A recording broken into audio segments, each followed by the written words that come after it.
यार पहले तो ये ट्रिपल एच की कॉफी में शो से पहले पड़ने वाली गोली को यूएस में बैन करवाओ। पी उधर वो रहा होता है, झेल हमरे होते हैं। Okay, hello chatters, my name is Rohit and you are watching Wrestle Chatter.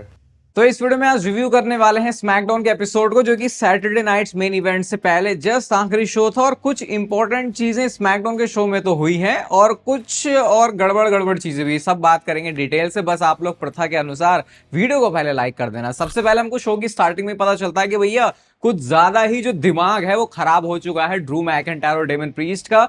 एक तो ये शो की स्टार्टिंग में भी लड़े थे बैक स्टेज, और वो जो डेमन प्रीस्ट की एंट्रेंस पर एक फ्रेम नहीं आता बहुत बढ़िया सा, जहां पे वो एंटर कर रहे होते हैं तो पहले ब्लर होता है, फिर उसके बाद फोकस में आता है डेमन प्रीस्ट। वैसे करके डेमन प्रीस्ट आते हैं रेगुलर, लेकिन इस बार लड़ते हुए ड्रू मैकिंटायर और डेमन प्रीस्ट आए, तो ये भी अच्छा लगता है ऐसे देखने में। कई बार ओवर भी लगता है कि यार इतना ज्यादा मत करो, बट यहाँ पे मुझे लग रहा है कि इनके बीच में जो टेंशन है वो ज्यादा दिखाने की जरूरत थी। स्टील केज मैच अब इनका होने वाला है, कल ही है सैटरडे नाइट्स मेन इवेंट, तो उस हिसाब से जो सारा सीन है वो दिखा रहे हैं। मतलब शो पे इन्होंने 2 बार ऐसा किया, तो ये शुरुआत की बात थी। बट एक्चुअल में जो शो की स्टार्टिंग है वो होती है सबसे पहले टिफनी स्ट्रैटन के साथ में। और ये डब्ल्यूडब्ल्यूई ना काफी ऐसा एंगल दिखा रही है कि पुराने सुपरस्टार्स और नए सुपरस्टार्स के बीच में कैसे टिफनी स्ट्रैटन आती है, और वो कहती है कि देखो एक साल में कितना कुछ बदल जाता है। मैं यहाँ पे मनी इन द बैंक, पिछले साल मैं मनी इन द बैंक जीतने की बात कर रही थी, अब देखो मैंने रेसलमेनिया में शार्लेट फेयर को भी हरा दिया है, और किसी का मेरे ऊपर कैश इन करने का प्लान है ना। तो ऐसा करके वो बोल ही रही होती कि तभी एलेक्सा ब्लिस का भी जो म्यूजिक है वो हिट हो जाता है। एलेक्सा ब्लिस कहते हैं कि फॉर्मली मैंने कभी इंट्रोड्यूस नहीं किया शायद तुमको, तो बता रहे थे कि मैं पहले कैश इन भी कर चुकी हूँ, जीत भी चुकी हूँ, मैं ये हूँ मैं वो हूँ, और मैं ये काम पहले कर चुकी हूँ, तो मेरे को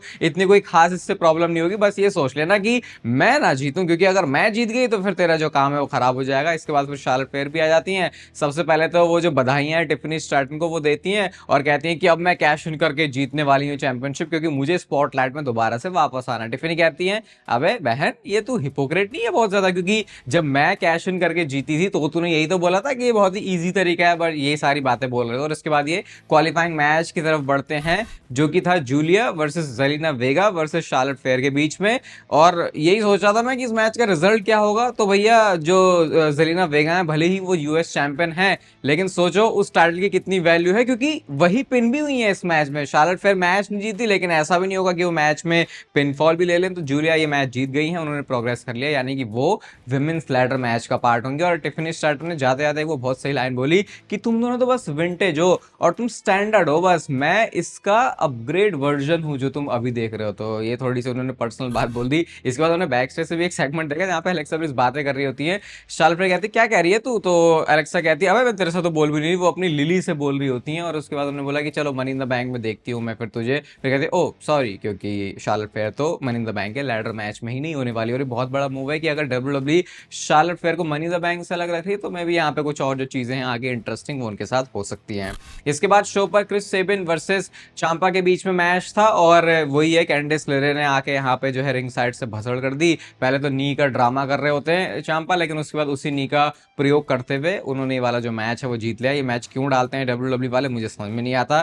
फिर पता चलता है कि 3 घंटे का शो है, तो इनकी भी जो है वो मजबूरी हो जाती है। इसके बाद बैक स्टेज से एक सेगमेंट था जेकब फाटू, सोलो सिकोवा और जेसी मटेओ का। और यहाँ पे आके जो जेकब फाटू वो क्लियर बता रहे होते हैं कि ना मैं इस बंदे को जानता, ना मैं इस बंदे को पसंद करता, ना मैं इस बंदे के ऊपर भरोसा करता, ना ये मेरा ब्लड है, ना ये मेरी फैमिली है। तो ये कह के ना उन्होंने गुस्सा में ही दिला दिया वो जेफ कॉप को, जेसी मटेओ को। तो वो मारने के लिए ऐसे जा ही रहे होते हैं, तो सोलो कहते हैं हाँ हाँ हाँ हाँ यही वाला अग्रेशन तो हमें चाहिए दोनों पार्टीज की तरफ से, तभी तो हम अभी जो टैग टीम मैच में आने वाले हैं ऐसा कर देंगे वैसा कर देंगे। सोलो का कैरेक्टर ही इन्होंने चेंज कर दिया। पहले सीरियस था बहुत ज्यादा, उसके बाद जब ट्राइबल चीफ बना तो थोड़ा सा बोलने लगा, अब उसके बाद जब अब जो फूला फाला उसकी चली गई है, तो अब ये अलग ही मजाकिया किस्म का हो गया है। थोड़ी थोड़ी जिमी ऊसो जैसी वाइब पता नहीं सोलो सिकोवा दे रहा है। अच्छा लग रहा है, लेकिन जो तुम जिस ट्रैक पे तुम सोलो सिकोवा को लेके जाना चाहते थे उस ट्रैक पे तो ये नहीं जा रहा, वो मैं कह सकता हूँ। अभी इस कैरेक्टर को मैं एंजॉय तो कर रहा हूँ वैसे सोलो सिकोवा को, बट ये तगड़ा नहीं दिखता वैसे जैसे पहले वाला था। उसके बाद क्या होता है कि वो यार रामीन बोलने जा रहे होते हैं, बट सोलो सिकोवा जेकब फाटूरन को वहीं पे रोक लिया है। तो अभी तो ये जो टेंशन है वही दिखा रहे थे। अभी टैग टीम मैच की तरफ भी ये जाते हैं, उसके बारे में बात करेंगे थोड़ी देर में। बट इसके बाद मैच आता है mission versus B Fab versus mission and B Fab versus Secret Service के बीच में। ये भी आपका टाइम वेस्ट करने के लिए, मैं तो ये भी जरूरी नहीं समझता कि मैं ये भी बताऊं कि इस मैच में हुआ क्या है, क्योंकि यही है वो, जो मैं जिस गोली की बात कर रहा हूँ उसी गोली का ये असर है, ये जो इस तरीके के मैचेस हो रहे हैं स्मैकडाउन में। इसके बाद शो पर वो टैग टीम मैच आता है, JC Mateo and Jacob Fatu versus Jimmy Uso and Rey Fenix. बस इन्होंने ना वो एंगल दिखाया था मनी इन द बैंक में, वहीं से उन्होंने मैच भी बना दिया कि अच्छा रे फिनिक्स को मारा तो था ना सोलो सिकोवा, चलो इसको मैच ही बना देते हैं, मैच वैसे तो जीता था सोलो सिकोवा, बना दिया इन्होंने मैच। और मैच की कहानी यही है कि जेसी मटेओ और जेकब फाटू जबरदस्ती का अपने आप को टैग इन कर रहा है कि मैं लड़ूंगा मैं लड़ूंगा, क्योंकि दोनों बंदे हैं बिल्कुल मार पिटाई वाले खूंखार किस्म के, तो वो स्टोरी यहाँ पे दिखा रहे होते हैं। रे फिनिक्स ने मैच में जलवे तो दिखाए, वो जो बाहर जिस तरीके से उड़ते हैं, और एक बहुत ही ज्यादा क्लोज फॉल भी हमने इसमें देखा, ऐसा लगा रे फिनिक्स पिन करके अपनी टीम के लिए मैच जीत ही जाएंगे। बट इसके बाद जिमी उसो का स्पीयर आता है जो कि सबसे ज्यादा वाहियात है। अगर आपको लगता है जे उसो का बुरा है तो जरा एक बार जिमी उसो का भी देख लेना। उसके बाद वो स्प्लैश के लिए जा रहे होते हैं, लेकिन सोलो सिकोवा ने उनको कर दिया डिस्ट्रैक्ट, बाहर जाके जो जेकब फाटू रे फिनिक्स से निपट रहे होते हैं, और जेसी मटेओ ने यहाँ पर अपना वही जो फिनिशर है जो वो स्लैम घुमा घुमू के पटकते हैं वो उन्होंने किया, और ये जो मैच है वो जीत चुके हैं। इसके बाद सोलो सिकोवा ने बड़े ही प्राउड तरीके से, जैसे कि दोनों उनके बालक हैं, ऐसे दोनों का जो हाथ है उसको ऊपर उठाया है। लेकिन सोलो सिकोवा इतना अच्छा आदमी भी नहीं है, क्योंकि बैक स्टेज से फिर एक सेगमेंट हुआ, और भाई यहाँ पे क्या होता है, सोलो सिकोवा जेकब फाटू और ये सब होते हैं, जेसी मटेओ निक ऑल्डिस आते हैं, और वो आगे बताते हैं कि अगले हफ्ते क्वालिफाइंग मैच के अंदर जेकब फाटू होने वाला है, और इसका मतलब कि अगर वो उस मैच के अंदर है और अगर वो जीत जाता है तो Solo Sikoa and Jacob Fatu दोनों ही men's money in the bank ladder match में होंगे। तो उस टाइम पे जो रिएक्शन था ना सोलो सिकोवा का, वो इतना खुशी वाला नहीं था कि जैसे कि उनका ही भाई, उनका ही ब्लड, उनकी ही फैमिली जो बंदा है वो आने वाला है। वो ऐसा था कि अरे यार ये तो मैं थोड़ा सा फंस गया, लेकिन जैसे उनको लगा नहीं नहीं ऐसे तो मैं नहीं बोल सकता। तो सोलो सिकोवा तो इतना खुश थे नहीं, लेकिन खुश नहीं थे, मतलब ऐसा चेहरे पे दिखाना भी नहीं चाह रहे थे। बट जेकब फाटू ने बोला आई लव यू सोलो, आज वो बोल के चले गए उस अग्रेशन या उस इंटेंसिटी, अग्रेशन नहीं, उस प्यार के साथ। वो अग्रेशन में ही प्यार है जेकब फाटू का, वैसे नहीं बोला उन्होंने, बट फिर भी शायद उन्होंने कहा देख ले बेटा अब मैं होने वाला, तो शायद उन्होंने सार्कास्टिक वे में ये बोला है, क्योंकि अचानक से जेकब फाटू ऐसा तो बोलेगा नहीं, तो ये बड़ा इंटरेस्टिंग अब मोड़ ले सकता है स्टोरी में। वैसे जेकब फाटू मैच में है तो चांसेस है कि वो जीत ही जाएंगे, क्योंकि फिर वही है हिसाब किताब, डब्ल्यूडब्ल्यू उनका मैच में डालती है तो चांसेस वैसे ही बढ़ जाते हैं। इसके बाद शो पर एक बड़ा इंटरेस्टिंग प्रोमो था R-Truth की तरफ से। अब भैया जॉन सीना तो है हमारे खास आदमी, ठीक है, भले ही फेयरवेल टूर उनका चल रहा है, लेकिन आना तो है नहीं उनको, फिर भी स्मैकडाउन में आज नहीं आए, लेकिन अगले हफ्ते स्मैकडाउन में आएंगे, अनाउंस कर दिया। R-Truth आते और कहते हैं हर कोई मेरे से पूछ रहा है कि मैं अपने चाइल्डहुड हीरो से कैसे लड़ने वाला, और भाई पहले तो मुझे ये बताओ ये वॉर चैंट काहे करने लगे वहां पे फैंस। एक तो बड़ी मुश्किल से R-Truth को आज प्रोमो मिला है, वही उसको हमको पहली बार मुझे ऐसा लगा R-Truth को देखे कि अच्छा ये बंदा प्रोमो भी कट करता है, मतलब रेसलिंग भी जब करते देखता हूं तो लगता है अच्छा रेसलिंग भी करता है, क्योंकि बहुत ही लिमिटेड यूज है डब्ल्यूडब्ल्यू का, R-Truth का डब्ल्यूडब्ल्यू में। तो आज हमने जो प्रोमो देखा तो ऐसा थोड़ा अलग सा लग रहा था। कहते हैं हर कोई मेरे से पूछ रहा है कि मैं अपने चाइल्डहुड हीरो से कैसे लड़ूंगा, भाई वो तो मेरा हीरो ही नहीं है, वो तो कोई और ही बंदा है। मेन जो प्रॉब्लम है ना वो पावर की है। जैसे जैसे जॉन सीना को फेम और पावर मिलने लगी, हम दोनों बहुत अच्छे दोस्त थे, उसके बाद इस बंदे ने मेरे से दूरियां बना ली। पहले मुझे लगा कि मेरे में ही गलती है, लेकिन जब मैंने देखा सारे ही लोगों से दूरियां बना रहा है, इसके जो टेक्स्ट मैसेज हैं, जो रिप्लाईज है वो बहुत ही लेट आने लगे, ऐसा R-Truth आके बोल रहे होते हैं। फिर कहते हैं इन सारी चीजों के मैं ब्लेम कर रहा था, लेकिन मुझे पता चला यार तो सारे बंदों के साथ ही ऐसा कर रहा है, तू ये क्या बन गया है, तू तो इतना बढ़िया आदमी था, तू तो गोट है, लेकिन अब मैं जॉन सीना तुझे वापस लेके आता रहूंगा। तू रेसलिंग को खराब करना चाहता है ना, और इसके लिए अगर मुझे रेसलिंग को बचानी है तो मुझे पहले तेरे को बचाना पड़ेगा। और वो कहते हैं I will beat the hustle loyalty respect back into you. तो इतनी बुरी तरीके से R-Truth जो है मारने वाले जॉन सीना को, ऐसा उनको लगता है। फिर कहते हैं मैं मिस करूंगा अपने हीरो को, और सैटरडे को फिर से बोलेंगे वो लोग कि जैसे पहले बोलते, अगर ये बहुत पहले का टाइम है वैसे, जब जॉन सीना के लिए बोला जाता था कि अगर जॉन सीना जीतेगा we riot, if John Cena wins we riot, तो ऐसा करके उन्होंने फिर से बोला।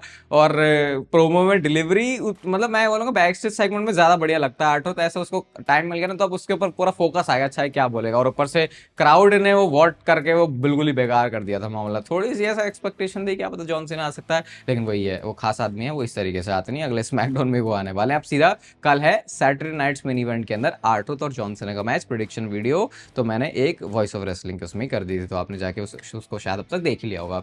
इसके बाद Aleister Black versus Nakamura versus एले नाइट का मैच था। ये भी एक थोड़ा सा धर्म संकट वाला ही मैच है कि कौन सा सुपरस्टार इस मैच को जीतेगा।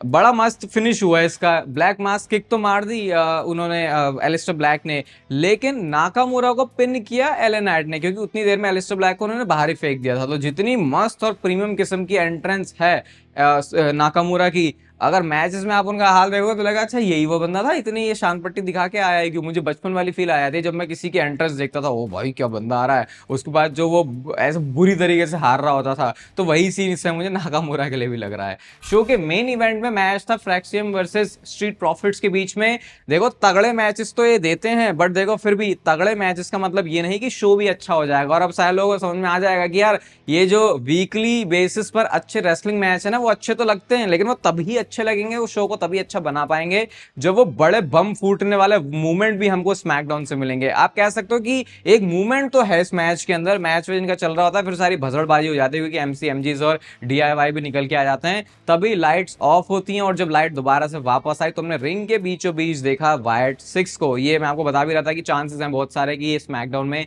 आ सकते हैं, और वो स्मैकडाउन में आ भी गए हैं। तहलका तबाही उन्होंने वहां पे मचाई, होली शिट के वहां पे चैंट लग रहे थे, दिस इज ऑसम वाले चैंट लग रहे थे।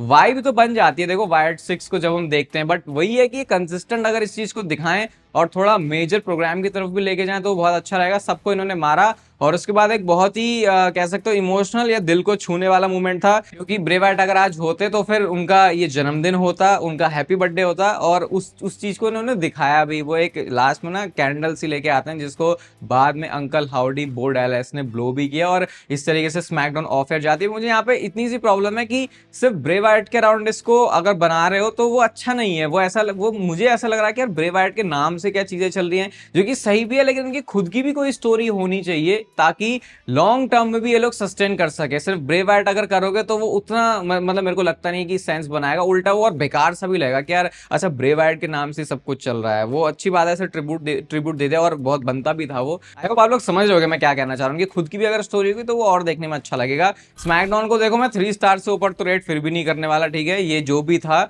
इस 3 घंटे के शो को 3 स्टार भी दे दिया, ये बहुत बड़ी बात है। बट ये हमको गोल्डबर्ग के बारे में एक इंटरेस्टिंग चीज पता चली है, कल सीधा सैटरडे नाइट्स मेन इवेंट के रिव्यू के साथ ही आने वाले हैं। तो गोल्डबर्ग ने ये बता दिया कि क्रिएटिव प्लान्स उनके सारे हो चुके हैं डब्ल्यूडब्ल्यू वालों के साथ, और एक उन्होंने हिंट भी दिया कि उनका ये जो लास्ट मैच है it is going to be in south. तो यहाँ पे स्पेकुलेट कर रहे हैं कि जो होम टाउन है गोल्डबर्ग का अटलांटा, वहीं पे गोल्डबर्ग का लास्ट मैच भी होने वाला है। मतलब वो सऊदी अरेबिया की तरफ शायद अभी इशारे तो ऐसे नहीं लग रहे, बट फिर भी नाइट ऑफ चैंपियंस है और उसके बाद अभी गुंथर और जेउसो का मैच है। तो आई थिंक क्या इन्हीं क्रिएटिव प्लान्स की बात कर रहे हैं जिसको गोल्डबर्ग ने अप्रूव कर दिया, यानी कि प्लानिंग डब्ल्यूडब्ल्यू की हो चुकी है, अब सिर्फ उसका एग्जीक्यूशन बाकी है। और इस तरीके से हम देखेंगे डब्ल्यूडब्ल्यू के रेसलिंग के आइकॉन गोल्डबर्ग का लास्ट मैच डब्ल्यूडब्ल्यू में। स्मैकडाउन के बारे में आपके क्या कमेंट्स है वो आप कमेंट सेक्शन में बताना। इस वीडियो को यहां तक देखने के लिए इसको लाइक और चैनल को सब्सक्राइब कर दो ऐसे और मस्त डब्ल्यूडब्ल्यू से रिलेटेड कंटेंट के लिए। बाकी तब तक फिर लेते रहो जिंदगी के मजे।